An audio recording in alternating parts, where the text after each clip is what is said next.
Hello বন্ধুরা, welcome back to my রিমানিলস রান্নাঘর। তো আজকেরও আমি তোমাদের জন্য এত সুন্দর 4টে রেসিপি নিয়ে চলে এসেছি যে তোমরা ভাবতেও পারবে না। তো আজকের আলু দিয়েই তৈরি হবে 4টে স্ন্যাক্স রেসিপি, আর যেটা তোমরা খুব সহজেই বাড়িতে আলু দিয়ে বানিয়ে নিতে পারবে। তো চলো আমি শুরু করি, তোমাদের দেখাতে শুরু করি স্ন্যাক্সগুলো। দেখো, 4 ধরনের স্ন্যাক্স, আর শুধুমাত্র আলু দিয়েই কিন্তু তোমরা এটা বানিয়ে নিতে পারবে। দেখো, তো বন্ধুরা, তোমরা যারা সাবস্ক্রাইব করেছো তাদের অসংখ্য ধন্যবাদ, ও যারা যারা নতুন তারা আমাকে অবশ্যই কিন্তু সাবস্ক্রাইব করে দিও। তো দেখো, প্রথমে আমি স্ন্যাক্স বানানোর জন্য আমি সিদ্ধ আলুটাকে ভালো করে গ্রেট করে নিয়েছি। দেখো, এখানে আমি বয়েল আলু নিয়েছি, আলুটাকে আমি গ্রেট করে নিচ্ছি, আর তার সাথেই নিয়ে নিয়েছি আমি ডিম সিদ্ধ, সেটাও কিন্তু আমি আলুর সাথে গ্রেট করে নিচ্ছি। দেখো, আলু তো থাকবেই, এটা মাস্ট রেসিপির যে মেন জিনিসটা সেটা হচ্ছে আলু, এবং এর সাথে ডিমটাও কিন্তু তোমরা অ্যাড করতে পারবে। তো চলো, ডিম আর আলুটা আমার গ্রেট করে নেওয়া হয়ে গেছে। তো এই ডিম আর আলুর এই মজাদার স্ন্যাক্স কিভাবে বানাচ্ছি তোমাদের দেখিয়ে দিই। তো এখানে আমি 1-2 কাপ আমি এখানে নিয়ে নিয়েছি পেঁয়াজ বেরেস্তা। এটা তোমরা বাজারে কিন্তু ঝরঝরে বেরেস্তা কিনতে পাওয়া যায়। এই ঝরঝরে বেরেস্তাটা কিন্তু তোমরা কিনে নেবে, আর যদি নাও কিনতে পারো তাহলে কিন্তু বাড়িতেও এই ঝরঝরে বেরেস্তা বানিয়ে নিতে পারো। আর এখানে আমি দিয়ে দেবো পেঁয়াজের পরে দিয়ে দেবো আমি এখানে কাঁচা লঙ্কা কুচি দিয়ে দেওয়ার পর এখানে আমি গার্লিক পাউডার ইউজ করেছি, তোমরা চাইলে গার্লিক পেস্টও ইউজ করতে পারো। আর এখানে আমি ইউজ করলাম জিঞ্জার পাউডার। কেন আমি পাউডার ইউজ করেছি তার কারণ আমি তোমাদের অবশ্যই বলবো। তার কারণ আমি এখানে কিন্তু কোনো জলের জল বা রস জাতীয় যাতে এর মধ্যে না থাকে, সেই কারণে কিন্তু আমি গুঁড়ো পাউডার বা শুকনো জাতীয় জিনিস ইউজ করার কথা বলছি। সেই কারণে কিন্তু আমি ঝরঝরে বেরেস্তাটাও ইউজ করতে বলেছি, যাতে ওর মধ্যে কোনো প্রকার রস বা জল না থাকে। তো দেখো, আমি কিন্তু নিচে সব কিছু মেনশন করে দিয়েছি যে আমি কী অ্যাড করছি, তো সেগুলো তোমরা পরপর দেখে দেখে কিন্তু অ্যাড করে নেবে। তো এবারে আমি গোলমরিচ গুঁড়ো, গরম মশলা, তারপর আরও অনেক কিছু মশলা যেগুলো আমি অ্যাড করেছি, তারপরে লাস্টে আমি বেসনটা কিন্তু অ্যাড করে দিয়েছি, ধনেপাতাও অ্যাড করেছি। সব কিছু অ্যাড করে এবার একসাথে কিন্তু এটাকে খুব সুন্দর করে মাখিয়ে নিতে হবে বন্ধুরা, খুব ভালো করে কিন্তু এটাকে মাখিয়ে নিতে হবে। একদম হাত দিয়ে দেখতেই পাচ্ছ, একদম এরকম টাইট মাখার জন্যই কিন্তু আমি গুঁড়ো অ্যাড করতে বলেছি। তোমরা দোকানে যে কোনো স্টোরে কিন্তু তোমরা এই গার্লিক গুঁড়ো বলো, মানে রসুন গুঁড়ো, আদা গুঁড়োর পাউডার কিন্তু তোমরা পেয়ে যাবে, কোনো চিন্তা নেই। তো দেখো, এবারে আমি এই ডো থেকে আস্তে আস্তে করে কিন্তু আমি গোল শেপ করে একটা স্ন্যাক্সের আকার দিয়ে নেব। তো আমি এরকম শেপ করেছি, তোমরা চাইলে অন্য শেপও করতে পারো। তো দেখো, আমি এরকম একটা স্ন্যাক্সের আকার দিয়েছি, গোল করে মাঝখানটা চেপে দিয়েছি। তো দেখো কতই না সুন্দর লাগছে দেখতে। তো এটা আমার একটা দিদির বাড়িতে রিকোয়েস্টেড ভিডিও ছিল, রিকোয়েস্টেড রান্নার জন্য। তো সেই কারণে আমি ভাবলাম যে এটাও তোমাদের সাথে কেননা শেয়ার করি, আর সেই কারণেই তোমাদের সাথে শেয়ার করা। তো দেখো, স্ন্যাক্সটা ভাজার আগে আমি স্ন্যাক্সের আরেকটা উপকরণ রেডি করে নিই। যেমন আমি এখানে 3টে ডিম দিয়েছি আর একটু নুন দিয়ে এটাকে ভালো করে কিন্তু ফাটিয়ে নেব, কেননা এই স্ন্যাক্সটা বানাতে এই ডিমটা আমার অনেক কাজে লাগবে। কারণ এটা আমি যেটা বানাতে চলেছি সেটা হচ্ছে আলুর কবিরাজি। শুনতে পাচ্ছ তোমরা? আলুর কবিরাজি বলতে পারো, বা এগ পটেটো কবিরাজিও তোমরা বলতে পারো। দেখো, আমি ডিমে চুবিয়ে কিন্তু এইগুলোকে আস্তে আস্তে ভেজে নেবো, আর তেলে ছাড়ার পর কিন্তু হালকা হালকা করে ওপর দিয়ে ডিমটাকে ছিটা দিয়ে দেবো, যাতে কবিরাজির যেটা হয় আর কি, ওপরে ডিমের যে প্রলেপটা থাকে সেইটা যেন চলে আসে। তো দেখতেই পাচ্ছ, আমি এক এক করে সবগুলোকে ছেড়ে দিচ্ছি, আর এরমভাবে একটা করে ছাড়ছি আর তার উপর দিয়ে ডিমের ছিটা দিচ্ছি, যাতে কবিরাজির যে আকার বা ফ্লেভার সেটা যেন আসে। তো দেখো, তোমরা খুব সহজে কিন্তু এভাবে আলু আর ডিমের কবিরাজি বানিয়ে নিতে পারবে। দেখতেই পাচ্ছ, তার জন্য না লাগবে চিকেন, আর না লাগবে অনেক ডিম। অল্প ডিম এবং অল্প আলু দিয়েই কিন্তু তোমরা এরকম মজাদার স্ন্যাক্স বানিয়ে নিতে পারবে। তো দেখো এক এক করে আমি সব স্ন্যাক্সগুলো কিন্তু বানিয়ে নিচ্ছি। তো এক এক করে সব স্ন্যাক্সগুলো আমি বানিয়ে নেব। চলো বানানোর পরে তোমাদেরকে আমি রিভিউটা অবশ্যই দেখাবো, তো তোমরা দেখতে থাকো। তো দেখো বন্ধুরা, আমার কিন্তু সবগুলো বানিয়ে নেওয়া হয়ে গেছে। তো এইটা হচ্ছে ফাইনাল লুক ডিম আলুর কবিরাজি। তো তোমরা দেখেই নিশ্চয়ই বুঝতে পারছো যে কতটা লোভনীয় এবং কতটা টেস্টি হতে পারে। তো বন্ধুরা আর দেরি না করে তোমরা এই কবিরাজিটা অবশ্যই বাড়িতে ট্রাই করবে এবং আমাকে কমেন্টে জানাবে যে তোমাদের কেমন লেগেছে। আশা করি তোমাদের অনেক ভালো লাগবে এবং তোমাদের ঘরে কোনো গেস্ট বা অতিথি এলে তোমরা যদি তাদেরকে বানিয়ে খাওয়াও, তারা একটা নতুনত্ব রেসিপি খুঁজে পাবে তোমাদের এই রেসিপির মধ্যে। কারণ এটা খুবই ইউনিক রেসিপি, এরকম কিন্তু হুটুট করে দেখা যায় না যে ডিম আর আলু দিয়ে এত সুন্দর করে কিছু বানানো যায়। তো চলো পরে স্ন্যাক্সের জন্য দেখো এখানে আমি 5টা আলু নিয়ে নিয়েছি। তো 5টা আলুর খোলা আমি খুব ভালো করে ছাড়িয়ে এভাবে ডুমো ডুমো করে কেটে নেবো। দেখতেই পাবে তোমরা, দেখো আমি কিন্তু ডুমো ডুমো করে আলুগুলো কেটে নিচ্ছি। তারপরে আমি এটা দিয়েও একটা দুর্দান্ত স্ন্যাক্স বানিয়ে তোমাদেরকে দেখাবো। তো যখন বানাবো তখনই এর নামটা আমি বলবো, তবে কিন্তু তোমাদের আরও বেশি ইন্টারেস্টিং লাগবে।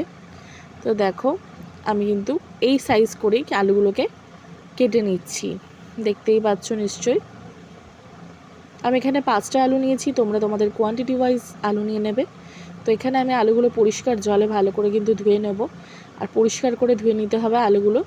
দেখো খুব পরিষ্কার করে, যতক্ষণ না ঘোলা জলটা সাদা হচ্ছে আলুগুলোকে কিন্তু ধুয়ে নিতে হবে। তো দেখো ধুয়ে নেওয়া হয়ে গেছে। এবারে আমি আমার প্যানটা বসিয়ে দিয়েছিলাম, সেই প্যানে আমি জল গরম বসিয়ে দিয়েছিলাম। তো তারপরে আমি ওর মধ্যে আলুগুলোকে কিন্তু সিদ্ধ করে নেব। ওর মধ্যে একটু আমি মির্চ দেবো, মানে লঙ্কা গুঁড়ো, একটু হলুদ গুঁড়ো, একটু চাট মশলা দিয়ে কিন্তু আর নুন দিয়ে পরিমাণ মতো, অবশ্যই নুনটা তো দিতেই হবে, দিয়ে কিন্তু আলুগুলোকে আমি ভালো করে সিদ্ধ করে নেব। তো সিদ্ধ হওয়া অবধি আমরা ওয়েট করব, আলুগুলো সিদ্ধ হওয়া অবধি। তো দেখো আলুগুলো কিন্তু প্রায় সিদ্ধ হয়ে গেছে। তো এবার আমি এভাবে একটা ছান্তির সাহায্যে কিন্তু আলুগুলোকে তুলে নেব। গরম জল থেকে কিন্তু আলুগুলোকে আমি রিলিজ করে নেব।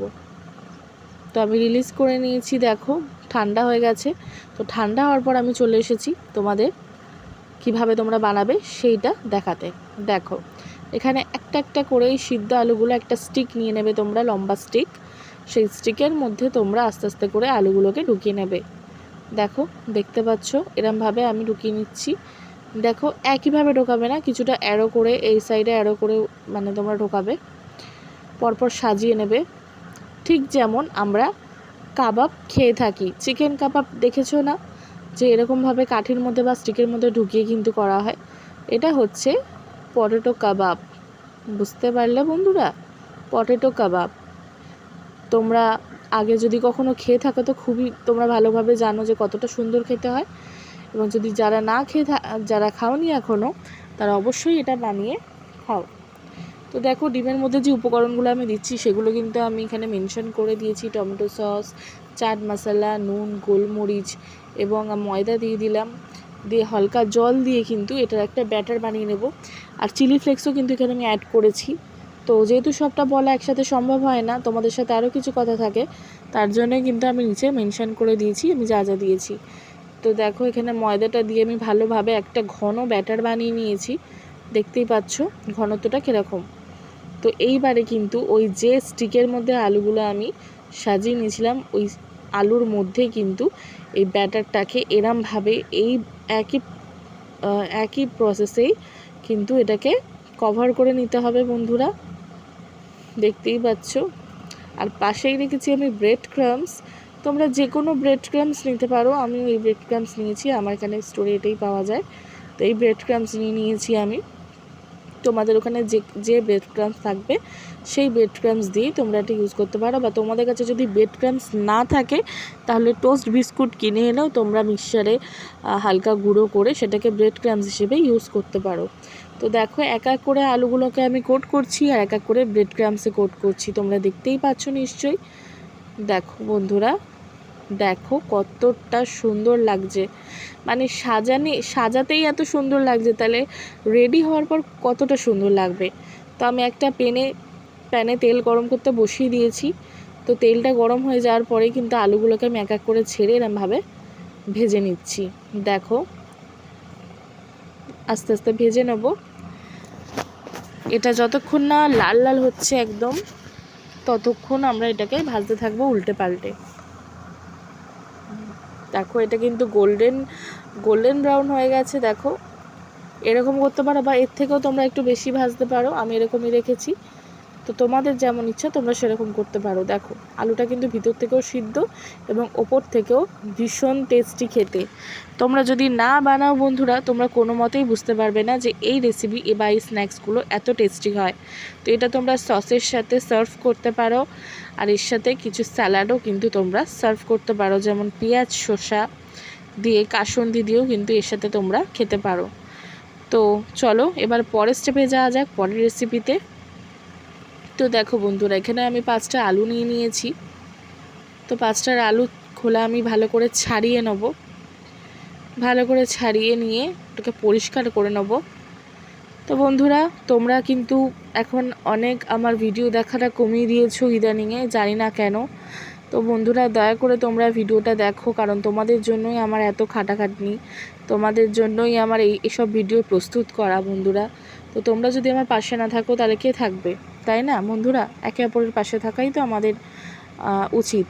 তো প্লিজ তোমরা আমার ভিডিওটি আবার দেখো, ভালো লাগলে কমেন্ট করো, শেয়ার করো, লাইক করো এবং অবশ্যই সাবস্ক্রাইব করো, কারণ আমি নিত্য নতুন ভিডিওই আনার চেষ্টা করি তোমাদের জন্য।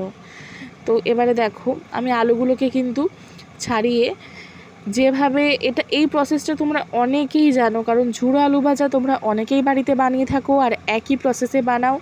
একটা গ্রেটার নিয়ে তোমরা আলুগুলোকে একটা জলের মধ্যে গ্রেট করতে থাকো একটা ঝুড়ো আলু ভাজা বানানোর জন্য। সেই সেম প্রসেসই তোমাদের এখানে ফলো করতে হবে। তো দেখো 5টা আলুকে কিন্তু আমি জলের মধ্যে রেখেই গ্রেট করে নিয়েছি। এটা কিন্তু কোনোভাবেই বাইরে রাখা যাবে না, থালার মধ্যে রেখে বা প্লেটের মধ্যে রেখে কিন্তু গ্রেট করলে হবে না। এটা কিন্তু একটা বোলের মধ্যে জল নিয়ে ডাইরেক্ট ওখানেই গ্রেট করে ফেলতে হবে। তো দেখো আমি কিন্তু ফাইনালি পরিষ্কার জলে একেবারে ধুয়ে, যতক্ষণ না জলটা একদম ফ্রেশ বেরোচ্ছে ততক্ষণ কিন্তু আলুগুলোকে ধুয়ে নিতে হবে। আর এইভাবে চেপে চেপে চেপে জলগুলোকে কিন্তু রিলিজ করতে হবে, কারণ আলুর ভিতরে কিন্তু একদম জল লাগবে না। ওই যে বললাম, ঝুরি আলু ভাজা করার ক্ষেত্রে তোমরা যেই প্রসেসে করো সেই প্রসেস অনুযায়ী কিন্তু তোমাদের এটাও করতে হবে। তো দেখো সব আলুগুলো আমি ভালো করে জল ঝারিয়ে একটা বোলের মধ্যে রেখেছি। তো এইবারে এই আলুর মধ্যে আমি কিছু উপকরণ দিয়ে দেবো, যেমন হচ্ছে 1 টেবিল স্পুন লঙ্কার গুঁড়ো, 1 টেবিল স্পুন তোমার গোলমরিচ গুঁড়ো, 1 টেবিল স্পুন হলুদ গুঁড়ো আর পরিমাণ মতো নুন। তো সব কিছু দিয়ে দিয়েছি। লাস্ট দেবো একটা কর্নফ্লাওয়ার দিয়ে দিচ্ছি আমি এখানে।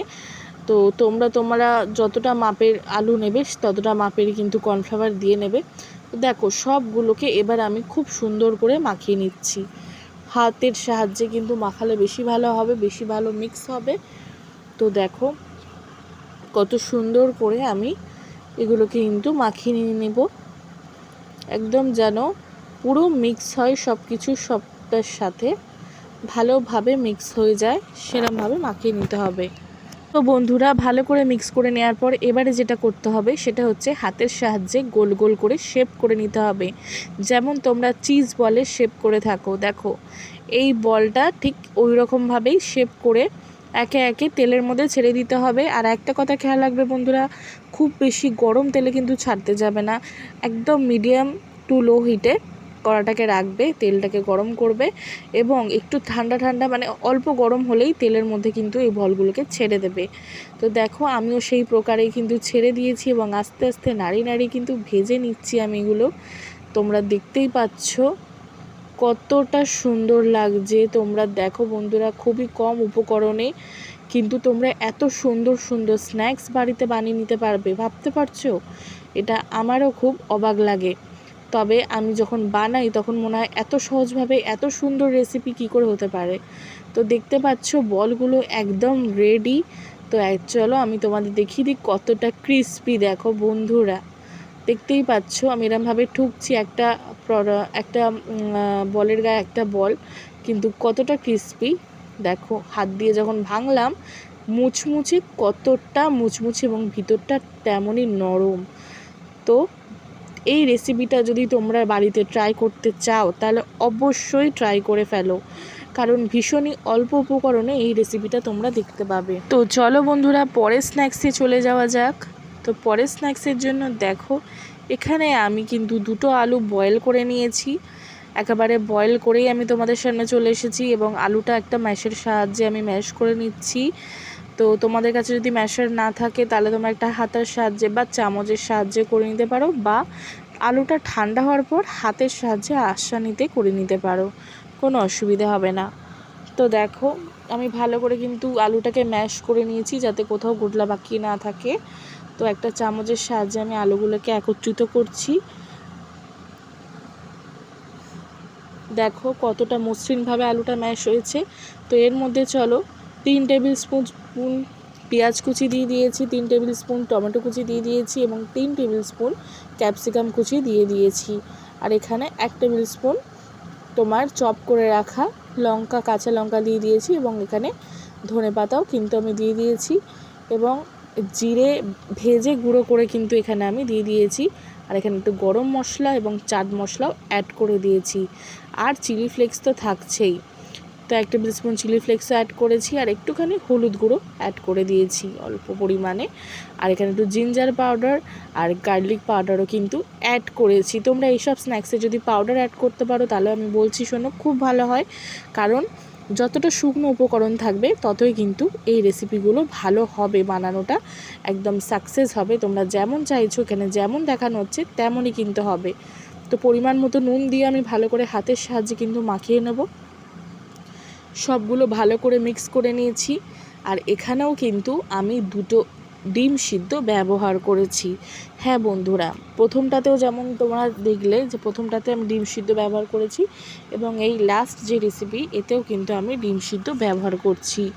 তো দেখো তোমরা এই রেসিপিটা ভালো করে লক্ষ্য করো, তোমরা পুরো প্রসেসটা ফলো করলে আশা করি তোমরাও এরকম সেমভাবে ভালোভাবে কিন্তু স্ন্যাক্স বানিয়ে নিতে পারবে। তো দেখো 2টো ডিম আমি ভালো করে গ্রেট করে দিয়ে ওর মধ্যে ভালো করে কিন্তু মিশিয়ে নিয়েছি। তোমরা দেখতেই পাচ্ছ কতটা টাইট মাখা হয়েছে, কোনো কিন্তু জল জল ভাব নেই। আর এই রকমটাই কিন্তু লাগবে বন্ধুরা। তো চলো এবার আমি তোমাদের দেখিয়ে দিই কীভাবে বানাচ্ছি। তো এখানে আমি নিয়ে নিয়েছি 2টো স্টিক, কারণ যথেষ্ট মোটা একটা প্রলেপ দেওয়া হবে, যথেষ্ট মোটা কোটিং করা হবে, সে কারণে কিন্তু কাঠিরও একটা তোমার টাইট ভাব থাকতে হবে, বা কাঠিটাও কিন্তু সেরকম পরিমাণে যাতে ভারী নিতে পারে। তো সেই কারণে আমি 2টো কাঠি নিয়েছি, 2টো স্টিক নিয়েছি। তো তোমরা এইভাবে কিন্তু কাবাবের আকারে দিয়ে দেবে। দেখো কতটা সুন্দর লাগছে বন্ধুরা, তোমরা দেখতেই পাচ্ছ। আর দেখো এখানে আমি কিন্তু কোটিং করার জন্য ময়দা নুন নিয়ে কিন্তু একটা মিক্সচার বানিয়ে নেব।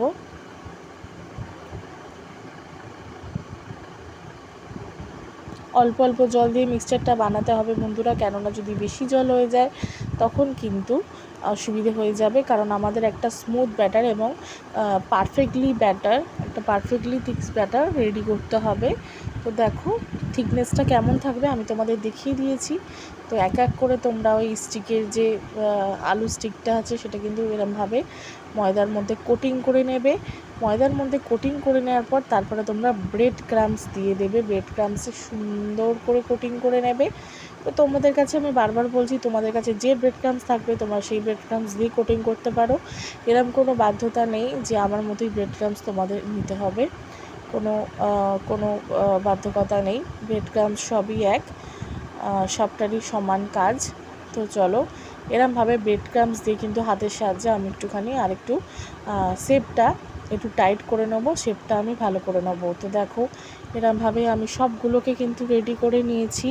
আর সবগুলোর সাথে 2টো স্টিক আমি ব্যবহার করেছি, সবগুলো কাবাবের ক্ষেত্রে আমি 2টো স্টিক ব্যবহার করেছি যাতে এর ভারটা সহজেই নিতে পারে। তো দেখো এখানে আমি একটা প্যানে তেল গরম করতে বসিয়ে দিয়েছিলাম, তো তেলটা গরম হয়ে গেছে আর সেই মুহূর্তে কিন্তু আমি কাবাবগুলোকে ছেড়ে দিচ্ছি একেবারে। দেখো এরকমভাবে একটুখানি উল্টে পাল্টে আমি এটাকে ভেজে নিতে হবে। তো এটাকে উল্টো পাল্টা আমি ভেজে নিচ্ছি। তোমরাও কিন্তু যখন ভাজবে একদিকে কন্টিনিউ ভাজতে থাকবে না, একটু উল্টে পাল্টে ভাজতে থাকবে, তবে কিন্তু সমান চারিদিকে সমানভাবে লাল ভাবটা আসবে, সমানভাবে ভাজা হবে এবং সমানভাবে কিন্তু ক্রিস্পিটাও হবে। তো দেখো আমি একটা ছাঁকনির মধ্যে সব আলুর কাবাবগুলোকে তুলে নিচ্ছি যাতে নিচ থেকেও তেলটা ঝরে যায়। তো দেখো রেডি হয়ে গেছে আমার আলু ডিমের কাবাব। তো তোমাদের কেমন লাগলো বন্ধুরা রেসিপিটা, তোমরা অবশ্যই আমাকে জানাবে। আর আমার ভিডিওটা কিন্তু অবশ্যই দেখবে বন্ধুরা। তোমরা কিন্তু আজকাল ভিডিও একদম দেখছো না, একদম সাপোর্ট করছো না, যার জন্য আমি ভীষণ দুঃখিত। আমি বারবার বলছি তোমাদের সাপোর্ট আমার অবশ্যই লাগবে। তো তোমরা অবশ্যই আমাকে সাপোর্ট করো, ভিডিওটি দেখো এবং ভালো লাগলে লাইক কমেন্ট শেয়ার সাবস্ক্রাইব করতে ভুলবে না। আর আবারও আমাকে কমেন্ট করে জানাবে তোমরা কোন রেসিপি দেখতে চাও, তো সেই রকম রেসিপি আমি আনার চেষ্টা করব। আর অবশ্যই কিন্তু এই 4 ধরনের যে তোমার রেসিপি দেখালাম, এটা অবশ্যই বাড়িতে ট্রাই করার চেষ্টা করবে, কারণ এটা খুবই সিম্পলের মধ্যে দারুণ রেসিপি, দারুণ স্ন্যাক্স। এটা যে কেউ খেলে খুশি হয়ে যাবে এবং দেখলেই মন জুড়িয়ে যাবে। তো খেলে তো খুশিতে পাগল হয়ে যাবে মানুষে, এতটা অল্প উপকরণে কীভাবে এত ভালো রেসিপি হতে পারে। তো বন্ধুরা আবার দেখা হবে নতুন কোনো ভিডিওর সাথে।